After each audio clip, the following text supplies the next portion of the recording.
And now I'd like to open the meeting to the sharing of testimonies of healing through Christian Science.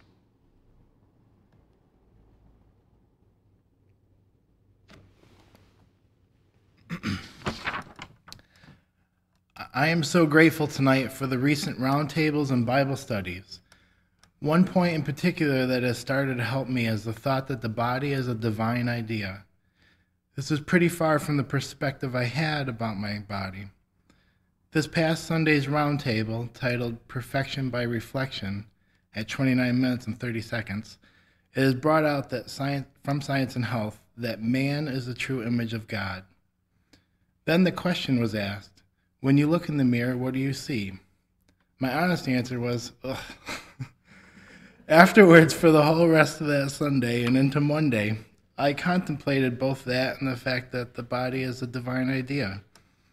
When I woke on Tuesday, my very first thought was, it's pretty cool that God gives us the divine idea to walk around in all day.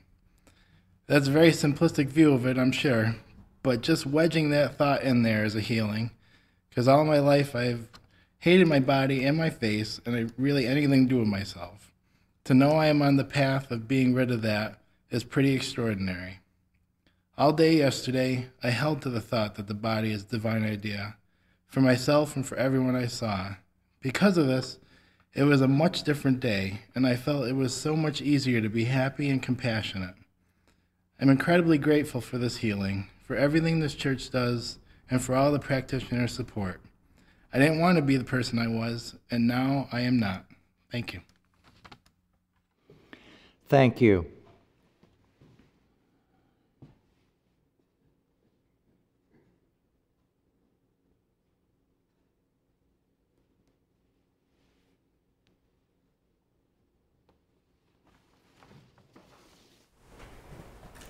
What a good God we have. Today's calendar statement meant so much to me. Quote, "It's God's will that man should be happy," unquote, by Willis F. Gross. Being introduced to God through Christian Science, being led to this church, and finding a purpose to life has saved me and made me happy.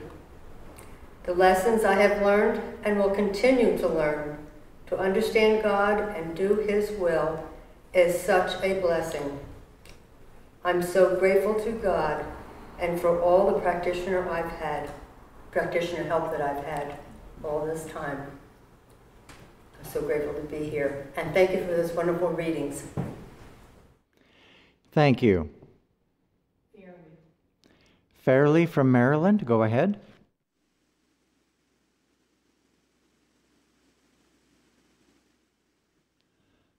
Okay, we can't hear you, Fairley. You may be on mute where you are. Oh, yes, I just unmuted myself. I just want to add a word of gratitude also about Plainfield's weekly roundtable metaphysical discussions. The constant guidance provided there has been very significant to my advancing in understanding Christian Science. Until I came to Plainfield, I was very afraid of what was to happen to me after I died, since I didn't seem to be able to practice Christian Science, though I knew about it.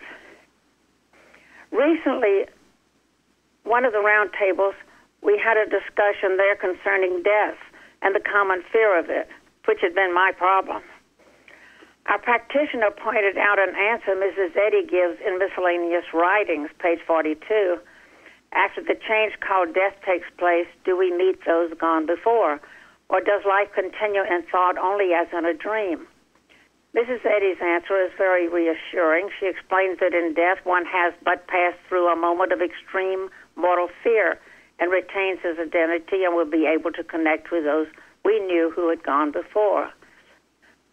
The whole piece is very illuminating, and had it not been for the round table, I might never really have noticed this passage. I want to thank Mrs. Eddy for giving her life to this cause, and our practitioners and all those working for God at Plainfield to enable us to continue advancing in our understanding and practicing of Christian Science for the betterment of our world. And thank you for the illuminating readings tonight on forgiveness. Thank you. 716941. Would this be Carolyn? Okay, someone from area code 716-941, please go ahead and announce yourself and go ahead with your testimony. This is Mike, and I want to thank you very much for the uplifting readings, and I would also thank you so much for the opportunity for me to go to church again. After having spent most of my first 5 decades in the illusion that there is no God, fortunately Christian Science was introduced to me. I'm always looking for better ways of doing things, and the explanation I was given of Christian Science gave me such a spiritual uplift that I started to attend church and study the Bible and Science and Health with Key to the Scriptures by Mary Baker Eddy on virtually a daily basis. About 5 years later, found me fixing fence to be able to rent pasture on my former dairy farm that I still own. Since the farm is a substantial distance from where I currently live, and while I enjoy talking to my former neighbors, I also try to keep working so that I can finish my job in the limited time I have. When I approached the first section of fence next to the road, the truck stopped and a gentleman got out who I didn't recognize, so I assumed it would be a very short visit. The man was using a cane and asked me if I owned the property, which he greatly admired, and due to severe health issues, he had trouble walking, and the pasture and pond on it were within his capabilities, he felt, and would it be okay if he were to walk around and enjoy the nature. I thanked him for asking and said he was always welcome and could do so at any time. Since prior to Christian Science, I used alternative medicine, such as homeopathy, because that is what my wife practices as a veterinarian. I mentioned that alternative medicine could possibly help him, but quite frankly, the ultimate solution to his situation was not to simply accept an easier place to walk, but to get healed by God through Christian Science. He declared he didn't believe in God, but I was so excited about sharing my newfound belief that I spent an hour and a half talking to him about my path from atheism and no belief in God, and some of the wonderful demonstrations I had experienced and read and heard about. Finally, I gave him, wrote down 2 phone numbers to 2 Christian Science practitioners, and he drove off to the gate and took a walk, and I went back to my work and was very happy in my work. The following year, I was back fixing a section of fence down a steep embankment from the road when another truck stopped. I was thinking, who the heck is this, and what do they want? And the lady stepped out from the passenger side and was totally unknown to me. But then the driver walked around from the other side, and it proved to be the gentleman from the previous year. He declared, "Do you remember me?" To which I could only respond, "How the heck could I forget you?"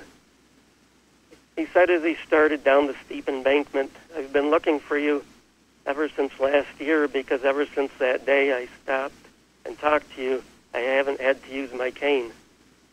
I was so excited I was literally jumping up and down and declaring, "This proves there is a God," because I had done absolutely nothing other than talk to him.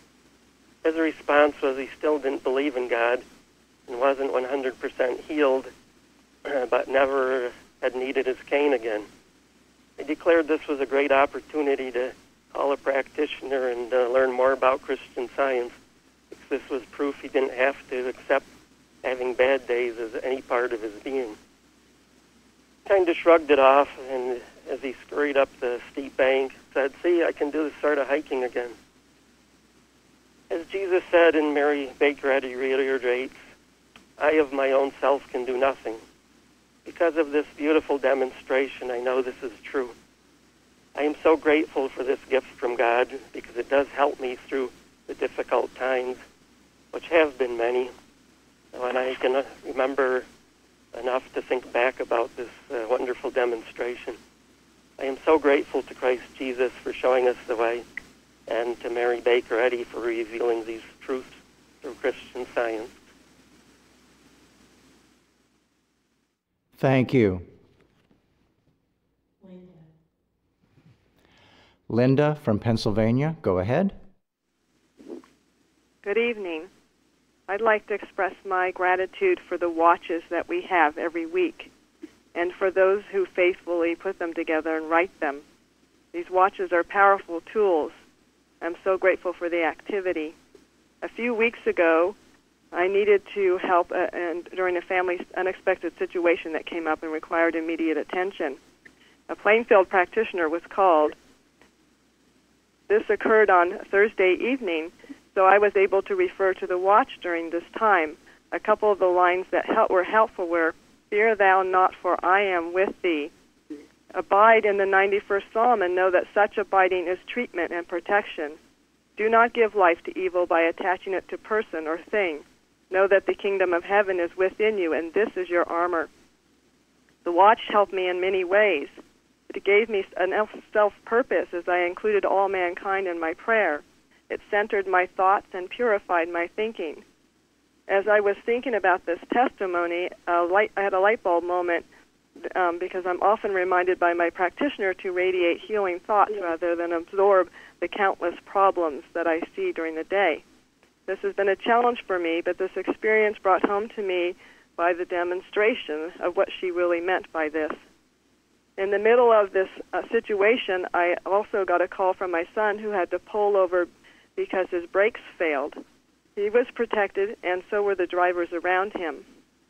And because of the support of the practitioner and this watch, I was able to remain calm and poised, and every need that came up was met in each situation simply, seamlessly, and in perfect timing. I even made it home 10 minutes before the call in for the watch that night. I am very grateful for what I'm learning here at our wonderful, about our wonderful, caring God and how to live righteously. And as in Isaiah it says, that will keep him in perfect peace whose mind is stayed on thee, because he trusteth in thee. Thank you, and have a good evening. Thank you. Chardell from Pennsylvania, go ahead. Hello. Today I was talking with a friend, and I mentioned that the testimony I wanted to give wasn't coming together. My friend suggested that we pray about church, so I did, and found this from hymn number 342. Good things are freely given to all who on his word rely. We come today to bring him praise, not for such gifts alone, but for the higher, deeper ways in which his love is shown. For sin destroyed, for sorrow healed, for health and peace restored, for life and love by truth revealed, we thank and bless the Lord. This is the day the Lord hath made. In praise lift up your voice. In shining robes of joy arrayed, be glad, give thanks, rejoice. The healing of a large planter's wart that suddenly disappeared seems small, but to me it is a huge symbol of error vanishing under the light of truth, and this testimony came together. I love Plainfield. Thank you so much. And the readings tonight, and my gratitude is for everyone and everything about Plainfield. Thank you. Thank you.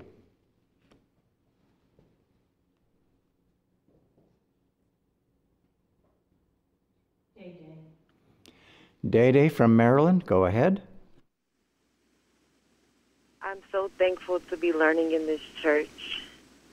This week's lesson says, in order to apprehend more, we must put into practice what we already know. And I'm finding that practicing consistently gives me the power, peace, and protection necessary to grow and rise above every challenge I'm met with. Even when I'm faced with something that seems very scary, I can no longer run from it or ignore it. I'm always forced to ask God for the answer, to help me to learn the lessons according to His will. I'm so grateful to have learned that there is always a healing answer to everything, and I'm thankful for God's love that reveals the answer each time. Thank you so much for all the blessings being shared by everyone. They mean so much. Thank you.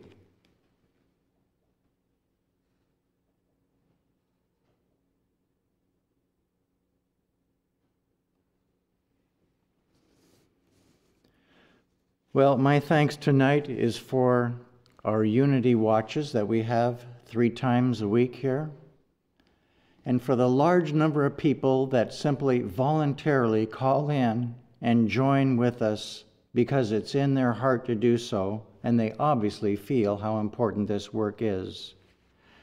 We have many tools here that help us with watching, and one of the many is a letter that was been given to Frederick Dixon by Caspar Dunbury, and I believe this was done many years ago. It's quite a long letter, but it's quite an enlightening one.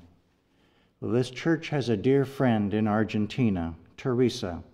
Every week, Teresa translates our weekly lessons into Spanish and sends them in, as well as an audio recording in Spanish of our weekly lesson.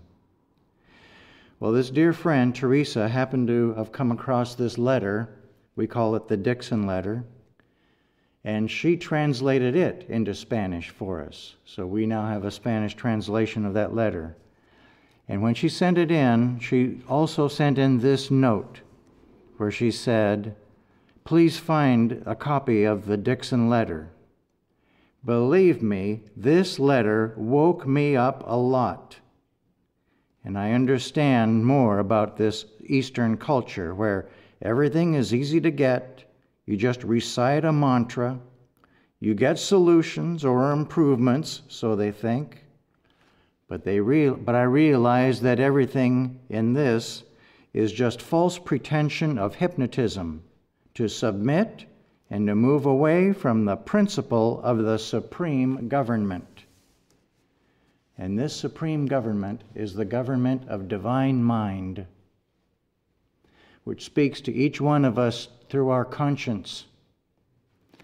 And it obviously was clear to Teresa that we must obey this government and not be submitting or going along with any other sense of human will, whether it's ours or somebody wants to impose us on us or some other hidden person lurking behind the scenes trying to silently manipulate. That can't be done either. All error is brought to light for one reason, and that is for healing.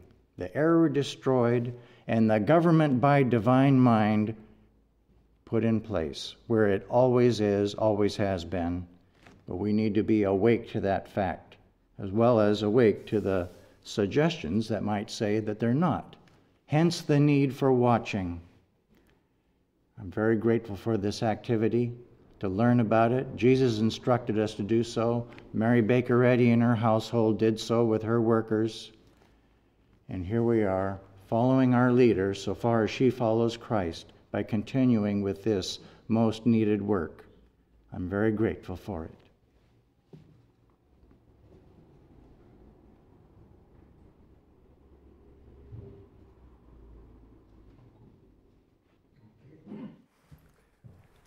I always mention any day I get up, I say, God, help me dealing whenever it comes. And next steps, it's always wonderful reading in us calendar. I'm gonna exercise. Take your age naturally as endless, without seams or wrinkle, but lovely and perfect as the most beautiful flowers. It's really nice. And thanks God for increase my business and more helps come. and I'm very happy. Thank you. Thank you. Janet from Georgia, go ahead. Hello. I just want to give thanks tonight for Plainfield, such a wonderful organization. I'm so happy to be a part of it. And for the beautiful readings tonight on forgiveness, patience, and love, and for these outstanding testimonies. It certainly is proof to me, and I'm sure to all, that God is, and He is love, and that man, as his reflection, is loved, loving, and lovable. Thank you so much. Thank you.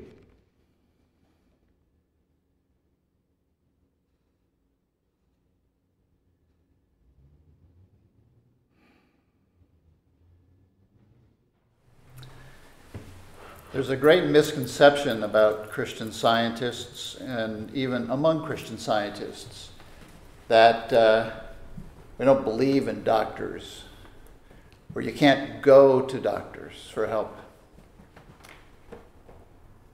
I don't think I've ever read anything among Mrs. Eddy's writings that prohibits anyone from going to a doctor, but there is something in the textbook on page 198 paragraph where she stresses the importance that doctors be Christian Scientists.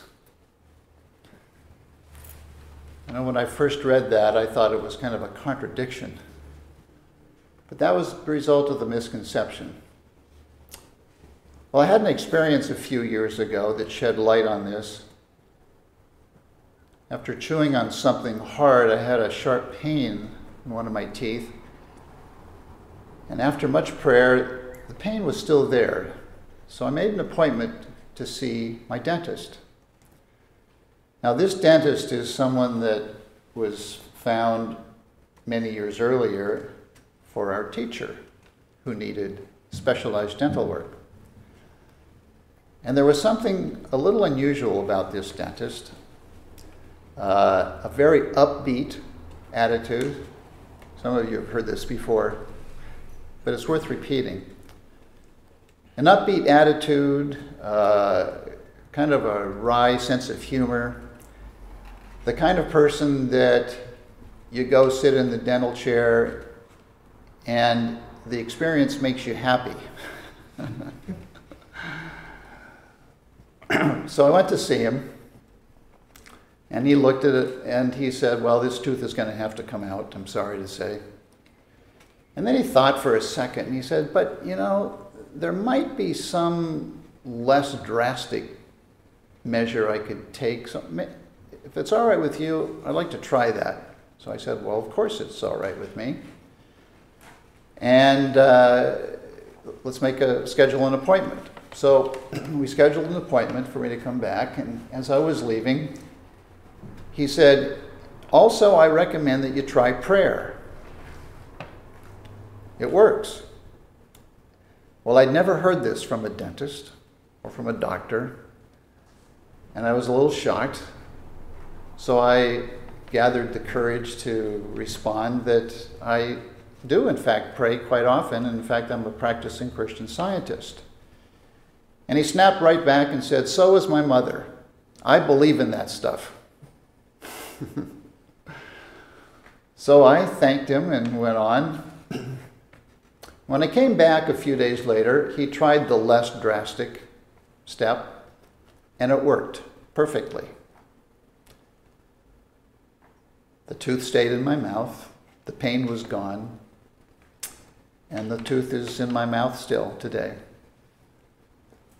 And after he was finished, he said, you know, you're really lucky, because I was certain that that tooth was going to have to come out. And I looked at him and I said, well, I don't think it was luck, but I am very grateful that God answered my prayer. And then I looked at him and I said, and you know, you are an answer to my prayer also. I'm very grateful for you. And that relationship has been a very good one ever since then. So I'm grateful that God led me to a dentist who appreciates and respects the power of prayer and has such a good, positive, expectant attitude. And I'm very grateful that God did answer my prayer on that occasion and that I still have my tooth. It's great to be here tonight. Thank you. I want to thank the two readers tonight. It was a wonderful reading, especially the story of Joseph tonight, where it kind of touched my heart so deeply. And it helped to bring to light what had happened to me recently. Many years ago, I used to have a very good friend of mine, and we grew up together in the same neighborhood, and we became really good friends, and that I have the privilege to help him so many times. But there was a point where he felt the need to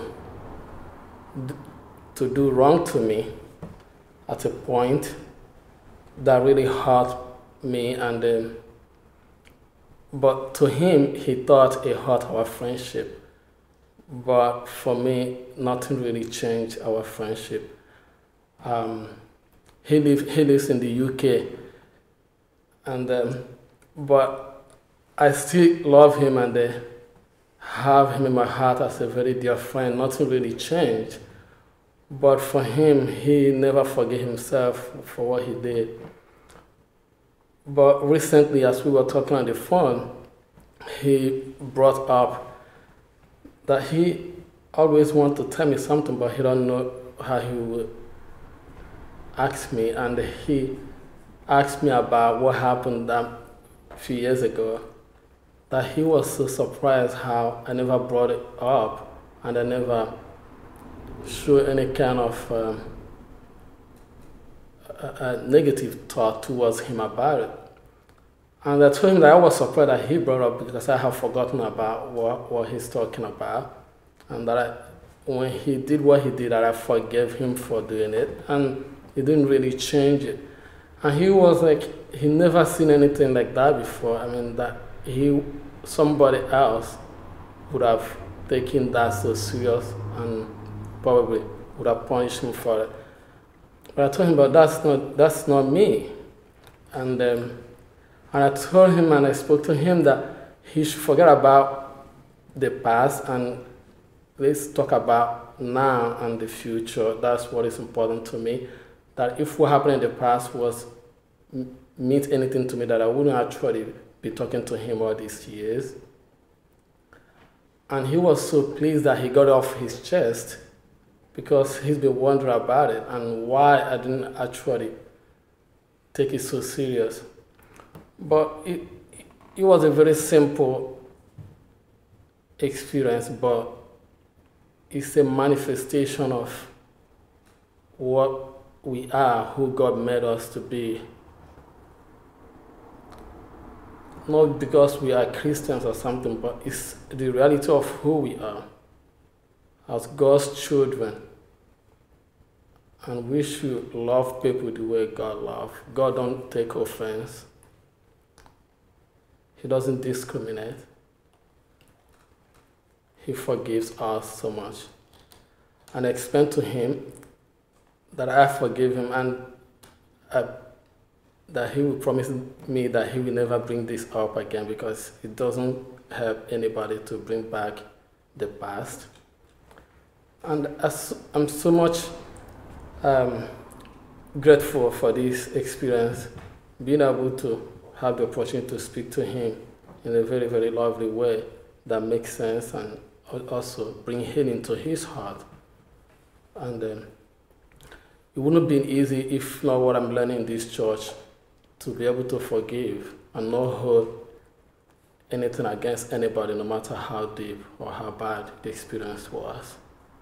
God loves us, and he sent his only son, Jesus Christ, who came and demonstrated to us how to love.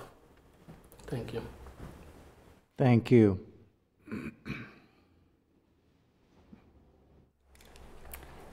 Okay, I do have a couple of testimonies to read tonight. The first from Oregon. I live on a small farm in Oregon. There are numerous beloved animals here, including 3 beautiful horses. Last Friday, when going out to call the horses in from the pasture, my husband found one of them lying down, very dull and looking unwell. This fellow is a very robust individual in every way, so clearly he was not displaying his true identity.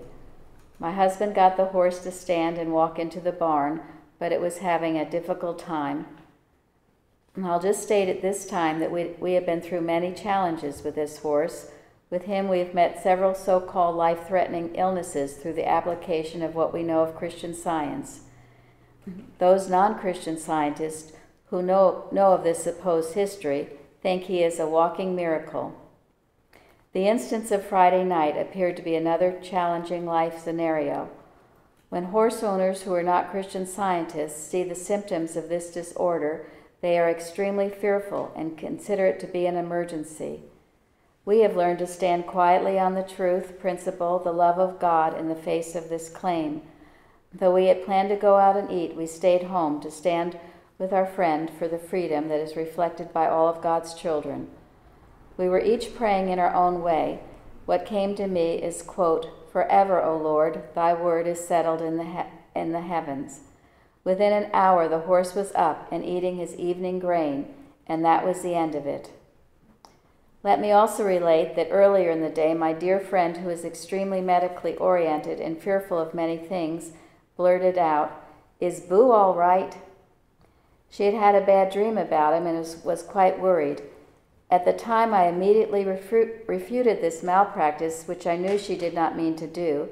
However, later in the day, this claim cropped up. This impresses upon me that we must be conscientious and determined in our watchfulness. The Plainfield watches are crucial for our homes, communities, our countries, and loved ones. I am grateful to know that there are watchers on the wall, selflessly standing with God, protecting and defending. This watching strengthens us in the constant, conscious acknowledgement of God's impenetrable perfection. My gratitude goes out to all those who support Plainfield. Lovingly. And then from Florida.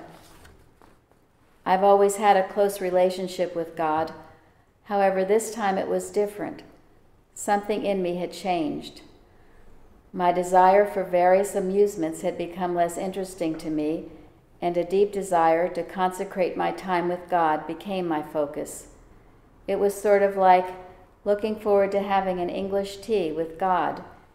Instead of having little tea cakes and sandwiches, I would have my Bible, Mrs. Eddy's writings, and a notebook for our time together. Could it have been that my spiritual well was so dry, so famished that I was in a drought? Perhaps that might have been one of the many factors, but I truly believe it was the devotion, commitment, and loyalty of the members, the callers and listeners from around the world on Wednesday nights, the roundtable discussions and Bible studies that were being offered at Plainfield Church. That was what intensified my desire to focus on God and the writings of Mrs. Eddy. Why, it was like the students that lived at Chestnut Hill with Mrs. Eddy, except they were here with us today in 2015. Or you could say, the modern-day disciples. There are no words to express the gratitude I have for my Father, Mother, God, for paving the way to the Plainfield Independent Church. I would like to say, too, how grateful I am for the readings tonight on forgiveness. I remember once a time ago, I was reading one of those studies they have on happiness, a survey, what makes a person happy.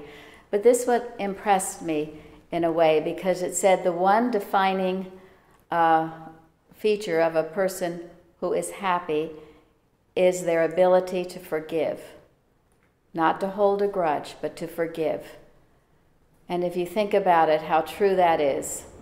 If you are an unforgiving soul, there's something bitter in you, and it's very destructive.